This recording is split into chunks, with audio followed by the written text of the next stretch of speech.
Friends, आपका target with Ramesh sir में स्वागत है। यूपी बोर्ड की पुस्तिकाओं में मिले 100-200 के नोट। यूपी पीसीएस इंटरव्यू अंतिम दिवस। असिस्टेंट प्रोफेसर भर्ती मुद्दा नहीं सुलझा मुद्दा। UP PSC news, UP triple SC news, CUT exam, SSC GD में पदों की संख्या बढ़ी 46,000 से 50,187 पद। UP TGT PGT big news और अन्य शैक्षिक महत्वपूर्ण खबरें। इन सभी महत्वपूर्ण खबरों को हम लोग डिटेल से जानेंगे। उससे पहले अगर चैनल पर नए हो तो चैनल को सब्सक्राइब कर लें, बेल आइकन ऑल पे प्रेस कर लें और वीडियो को लाइक से ज़रूर कर दें। सबसे पहली महत्वपूर्ण खबर है वो यूपी बोर्ड को लेकर के जान लेते हैं। यूपी बोर्ड की जो उत्तर पुस्तिकाएँ हैं उनकी जाँच चल रही है, लगातार हो रही है। इसमें यूपी बोर्ड की पुस्तिकाओं में 100-200 के नोट मिले हैं। उत्तर पुस्तिकाओं में मिले 100-200 के नोट। कठिन विषयों में यूपी बोर्ड के परीक्षार्थी ने पेज पर नोट चिपकाए तो कुछ ने सिले भी। 3 दिन में यूपी में बोर्ड में जांची गई 23,08,943 कापियाँ। मूल्यांकन केंद्र पर पहुंचे बोर्ड के अफसर। अनुपस्थित परीक्षकों की बन रही है सूची। फिलहाल ये देखिए, ये 100-200 के नोट छात्रों ने चिपका दिए उत्तर पुस्तिका से। आप इसको देख सकते हैं। ये प्रक्रिया चलती रहती है। फिलहाल इस बार अच्छी तरीके से दैनिक जागरण ने इसको छापा है। अगली महत्वपूर्ण खबर है वो है यूपी पीएससी इंटरव्यू को लेकर के। यूपी ट्रिपल एससी का इंटरव्यू, यूपी पीसीएस इंटरव्यू आज अंतिम दिवस था। यूपी पीसीएस इंटरव्यू समाप्त हो गए हैं। इसमें पूछा गया कि बिजली कर्मचारियों की हड़ताल को आप कितना सही मानते हैं। पीसीएस के साक्षात्कार में पूछा गया सवाल। आज का आखिरी दिन था और साक्षात्कार में पूछे गए अन्य सवाल भी है कि यूपी में ऐसा कौन सा क्षेत्र है जहां भूकंप आने पर ज़्यादा आशंका रहती है। आदिकाल के कवियों के नाम बताइए। कबीर किस प्रकार के रचनाकार थे। कमिश्नरेट व्यवस्था पूर्व की व्यवस्था से कैसे अलग है, इसे आप क्या देखते हैं। हिंदी साहित्य को कितने कालखंडों में बांटा गया है। बीते हुए कुछ वर्षों में रेलवे ने विकास क्षेत्र में कौन कौन से काम किए हैं। इस तरह से सवाल पूछे गए और आयोग के इतिहास में ऐसा पहली बार हुआ है कि एक साक्षात्कार देने आए शिक्षक के नृत्य का वीडियो वायरल हुआ। एक प्रयागराज में एक यूपीपीएससी में पीसीएस 2022 के इंटरव्यू में शामिल शिक्षक जावेद आलम के सामने आयोग परिसर में सेल्फी पॉइंट के सामने डांस का वीडियो खूब वायरल हो रहा है। महाराजगंज के प्राथमिक शिक्षक निचलौल में सहायक अध्यापक जावेद आलम का बच्चों को पढ़ाने का अंदाज भी अलग है। वह नृत्य करके हिंदी और अंग्रेजी गाकर पढ़ाते हैं। बच्चों को भी उनका अंदाज खूब पसंद आता है। इन दिनों उनको जो वीडियो वायरल हो रहा है उसमें जावेद आलम कोट और टाई में आरंभ है प्रचंड बोल के मस्तकों के झुंड पर गाने गा करके डांस करते हुए नजर आए। इंटरव्यू में शामिल होने वाले अभ्यर्थियों को इसी सेल्फी पॉइंट के बगल वाले गेट में प्रवेश दिया जाता है। सेल्फी पॉइंट पर अशोक की लाट भी बनी हुई है। ये स्पेशल मुद्दा है। स्पेशल पहली बार ऐसा हो रहा है। अगली महत्वपूर्ण सूचना है वो है असिस्टेंट प्रोफेसर भर्ती को लेकर के। असिस्टेंट प्रोफेसर भर्ती का मुद्दा अभी भी नहीं सुलझ पाया है।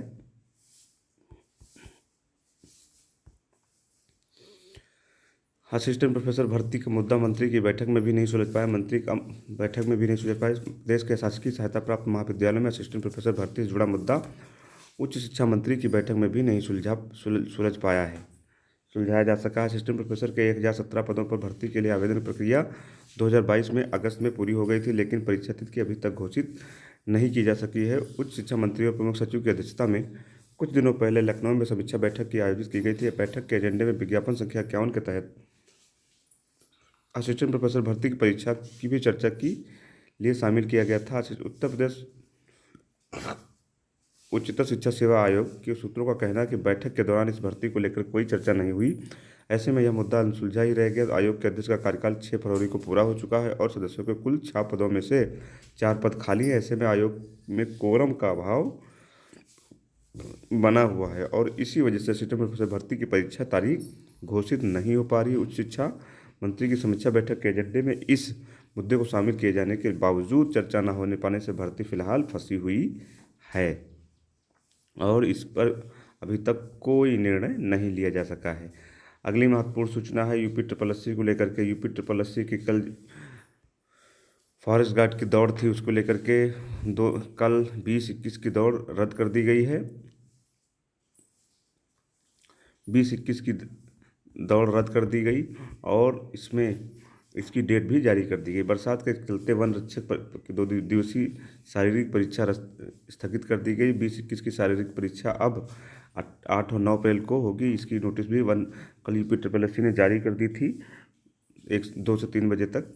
वन जीव रक्षक पद के लिए शारीरिक मानक व दक्षता 20 मार्च को लखनऊ में प्रस्तावित की गई थी। अधीनस्थ सेवा चयन आयोग के इसका आयोजन करने के लिए गुरु गोविंद स्पोर्ट कॉलेज में इसका आयोजन किया गया था, लेकिन बरसात के कारण ये परीक्षा स्थगित करनी पड़ी और अब 20-21 मार्च की जो परीक्षा है वो अब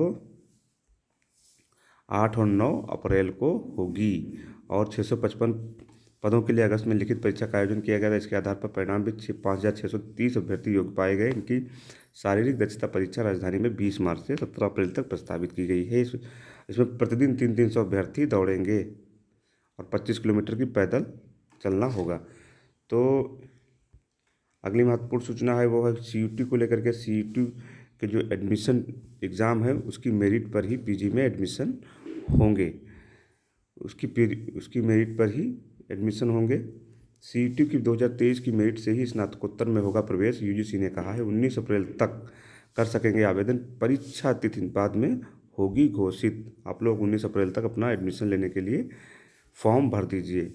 अगली महत्वपूर्ण सूचना है रेलवे परीक्षा में धरे गए सेंध लगाने वाले 4 सॉल्वर। प्रयागराज का मामला है, नकल माफिया में अभ्यर्थी के स्थान पर बिठाया था सॉल्वर।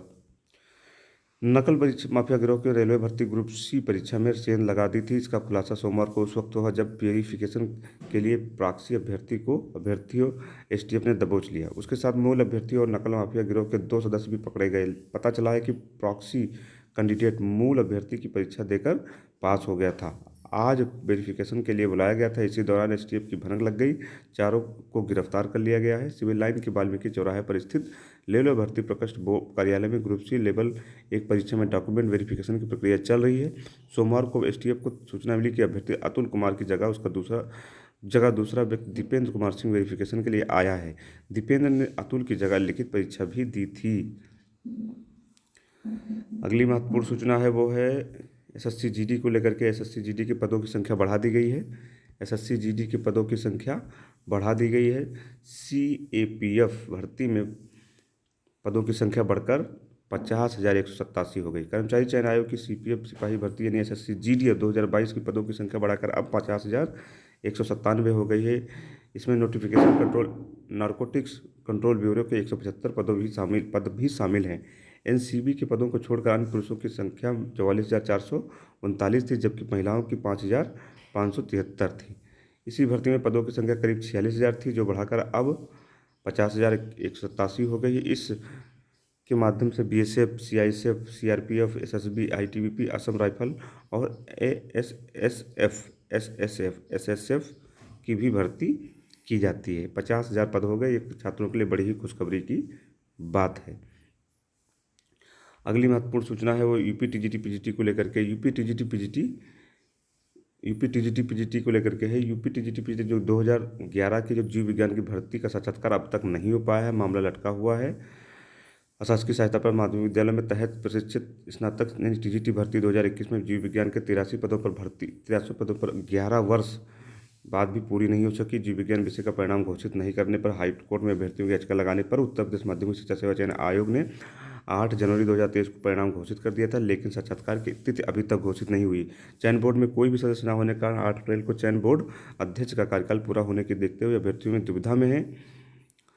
चयन बोर्ड ने वर्ष 2011 में इस भर्ती के लिए 17 जून 2016 को परीक्षा कराई गई थी। इसमें अन्य विषयों को परिणाम घोषित कर साक्षात्कार संपन्न कराने के लिए चयन प्रक्रिया पूरी कर ली गई थी, लेकिन जीव विज्ञान के विषय का परिणाम अटका रहा। अभ्यर्थियों की मांग पर के बावजूद परिणाम करीब 6 वर्ष तक घोषित नहीं किया गया। इसके बाद अभ्यर्थी हिमांशु मिश्र व आचार्य के परिणाम घोषित करने की मांग को लेकर के 2022 में हाईकोर्ट में याचिका लगाई। इसके बाद चयन बोर्ड ने 8 जनवरी 2023 को परिणाम घोषित किया। उसमें साक्षात्कार के लिए 163 अभ्यर्थी सफल घोषित किए गए, जो कि पद के लिए करीब 2 गुने हैं, मगर अभी भी साक्षात्कार की तिथि घोषित नहीं की गई है। 11 अप्रैल को अध्यक्ष महोदय रिटायर हो रहे हैं, ये आप देख सकते हैं। ये 8 जनवरी 2023 कोई सदस्य न होने के कारण 8 अप्रैल को चयन बोर्ड के अध्यक्ष का कार्यकाल भी पूरा हो रहा है। 8 अप्रैल को अध्यक्ष महोदय भी रिटायर हो जाएंगे। अगली महत्वपूर्ण सूचना है वो आप लोग देख लेते हैं। वो है प्रदेश भर में हर महीने लगेंगे रोजगार मेले। प्रदेश भर में हर 4 महीने पे लगेंगे रोजगार मेले।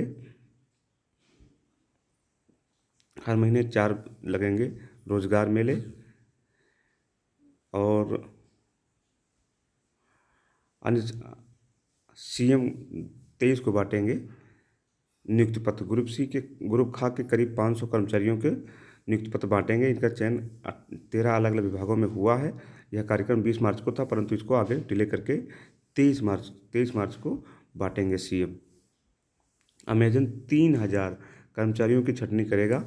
3 माह में 27,000 लोगों को छंटनी हुई है। 9,000 कर्मचारियों को निकालने की घोषणा के साथ ही अमेजन 3 माह में 27,000 लोगों की छंटनी की हो गई है। कंपनी में से इस पहले जनवरी में 18,000 लोगों की नौकरी से निकाला गया। कंपनी के CEO ND जैसी ने सोमवार को कहा कि कंपनी की वार्षिक योजना प्रक्रिया का दूसरा चरण पूरा हो गया है।